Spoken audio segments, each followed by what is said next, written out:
আসসালামু আলাইকুম viewers, এলিসাস cooking রেসিপিতে সবাইকে শুভেচ্ছা জানাচ্ছি। আজকে আমি খুব সহজ করে আলুর বল তৈরি করে দেখাবো। এটা বাচ্চাদের টিফিনের জন্য খুব ভালো হবে এই রেসিপিটা। আশা করছি সবার ভালো লাগবে। তো চলুন দেখে নেই আমার আজকের এই রেসিপি তৈরি করতে কি কি উপকরণ লাগছে। এখানে নিয়েছি 1 কেজি আলু, আর এটা নতুন আলু, খুব তাড়াতাড়ি সিদ্ধ হয়ে যাবে। আর যে পাউরুটিগুলো নিয়েছি ওগুলো দিয়ে আমি বেডগ্রাম তৈরি করব। তো এখানে একটা মুরগি নিয়েছি, এটা থেকে মুরগির যে বুকের মাংসটা আছে ওইটা ব্যবহার করব। এখানে আমি 4 চামচের মতো ময়দা নিয়েছি, 1 চামচ নিয়েছি কর্নফ্লাওয়ার, সয়া সস নিয়েছি, আর আদা বাটা নিয়েছি 1 চা চামচ, মরিচের গুঁড়া নিয়েছি 1 চা চামচ, গরম মশলার গুঁড়া নিয়েছি 1 চা চামচ, আর পেঁয়াজ আছে, ধনেপাতা আছে, কাঁচামরিচ আছে। এগুলো পরিমাণ মতো ইউজ করব। তো প্রথমে যেটা করতে হবে এটা আলুটাকে সিদ্ধ করে নিতে হবে। আমি প্রথমে আলুটাকে সিদ্ধ বসিয়ে দিচ্ছি চুলায়।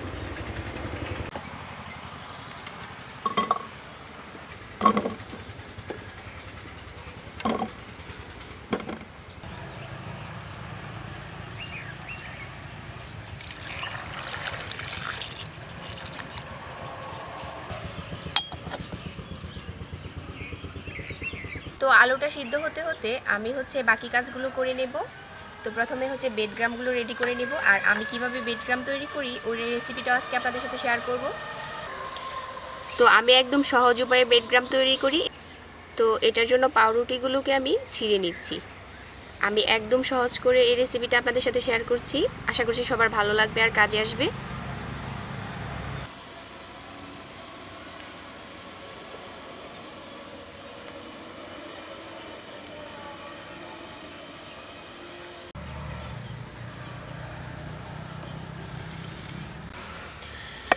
এখন এরকম ছিদ্রযুক্ত একটা চালনি নিয়েছি।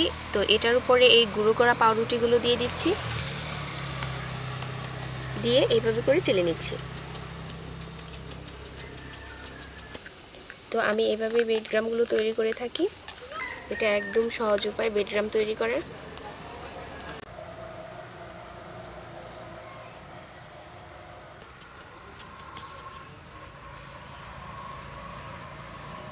তো আমার আস্তে আস্তে সবগুলো চালা হয়ে গেছে।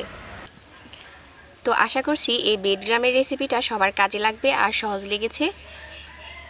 আর এগুলো দেখেন দেখতে কতটা জোর জোরে হয়েছে।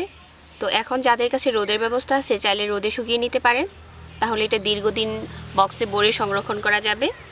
আর যাদের কাছে রোদের ব্যবস্থা না থাকবে, এটা আমি ইনস্ট্যান্ট কিভাবে ইউজ করা যাবে ওইটাও দেখাচ্ছি।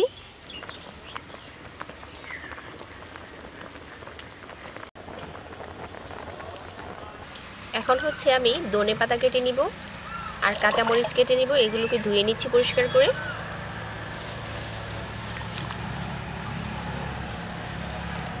আর একটা বড় সাইজের পেঁয়াজ নিয়েছি।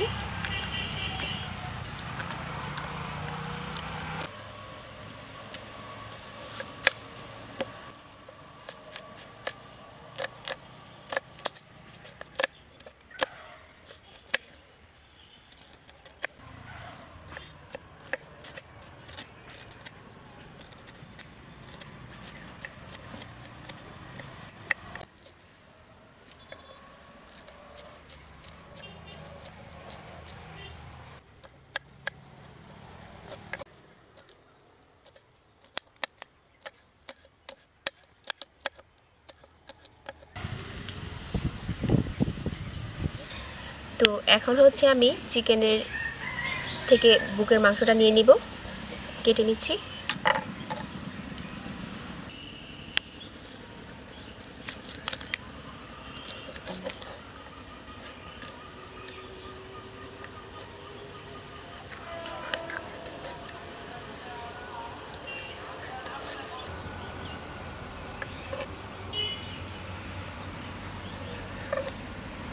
তো এই চিকেনের টুকরোগুলো আর বড় করব না, এই সাইজ থাকবে।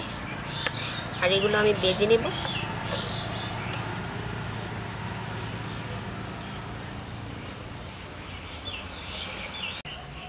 তো এখন আলুগুলো সিদ্ধ হয়ে গেছে। তো চুলা থেকে নামিয়ে নিচ্ছি। এখন চুলায় আরও একটি প্যান বসিয়ে দিয়েছি, আর এখন এই বেডগ্রামগুলো আমি দিয়ে দিচ্ছি।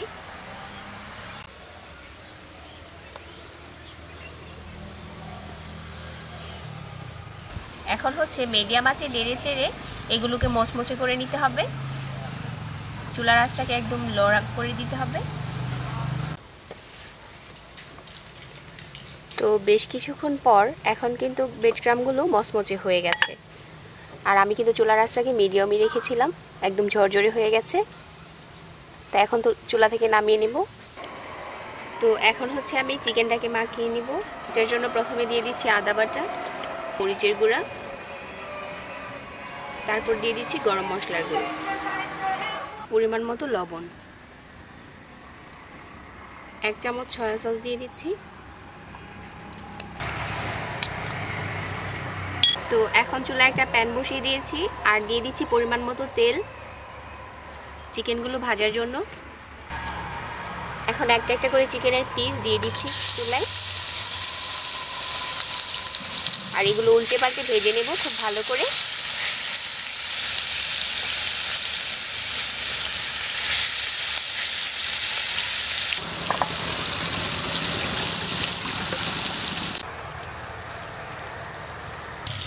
তো কিছুক্ষণ পর চিকেনের একটা পাশ কিন্তু ভাজা হয়ে গেছে, আমি উল্টে দিচ্ছি।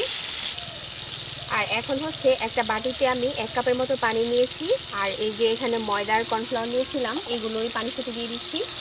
আর দিয়ে দিচ্ছি পরিমাণ মতো লবণ, দিয়ে গুলিয়ে নেব। আর এটার উপরে দিয়ে দিচ্ছি অল্প একটু গরম মশলার গুঁড়ি। এখন সবগুলো একসাথে নেড়ে চেড়ে মিশিয়ে নিচ্ছি। আর ওইদিকে হচ্ছে চিকেনটাও ভাজা হয়ে গেছে, তো চুলা থেকে নামিয়ে নেব এখন। আর এখানে কিছু চিজ নিয়েছি, চিজটাকে কেটে নিচ্ছি।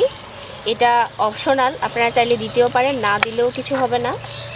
তো পুরের ভিতরে আমি এই চিজটা ব্যবহার করব, ছোট ছোট করে কেটে নিচ্ছি।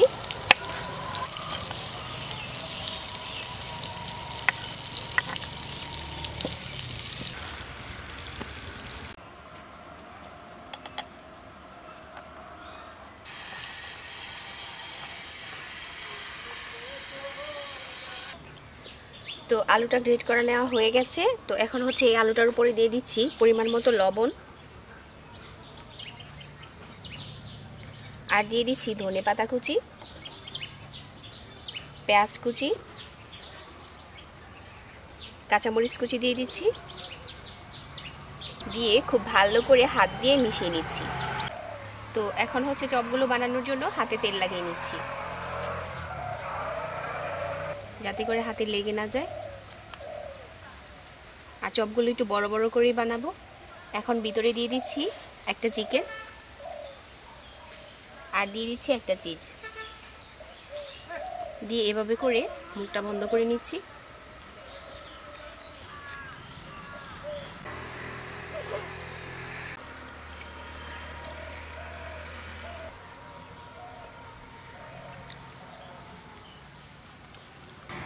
তো প্রথম হচ্ছে একটা চপ নিয়ে এভাবে করে বেডগ্রামে ঘুরিয়ে নিচ্ছি। তারপরে হচ্ছে কর্নফ্লাওয়ারে ডুবিয়ে নিচ্ছি, আবার বেডগ্রামে ঘুরিয়ে নিচ্ছি।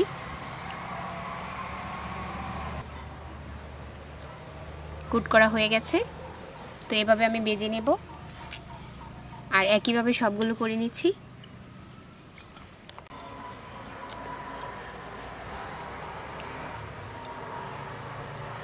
এখন একটা চুলায় একটা প্যান বসিয়ে দিয়েছি, আর হচ্ছে দিয়ে দিচ্ছি পরিমাণ মতো তেল চপগুলো ভাজার জন্য। এখন হচ্ছে দিয়ে দিচ্ছি একটা একটা করে, আর এভাবে করে উল্টে পাল্টে ভেজে নিতে হবে।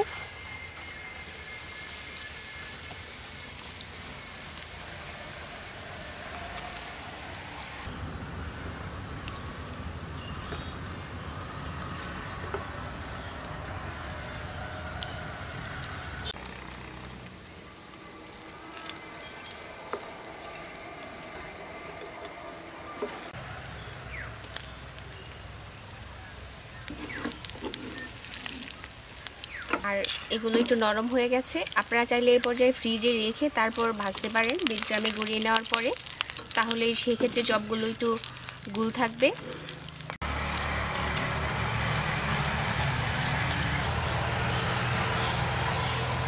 তো ভিউয়ার্স, বানানো হয়ে গেছে আমার দারুণ মজার এই আলুর বল চপটি। আশা করছি আজকের রেসিপি আপনাদের কাছে ভালো লেগেছে।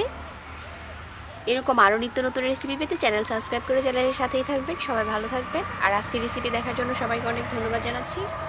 আর সেই সাথে আজকে বিদায় নিচ্ছি। আল্লাহ হাফেজ।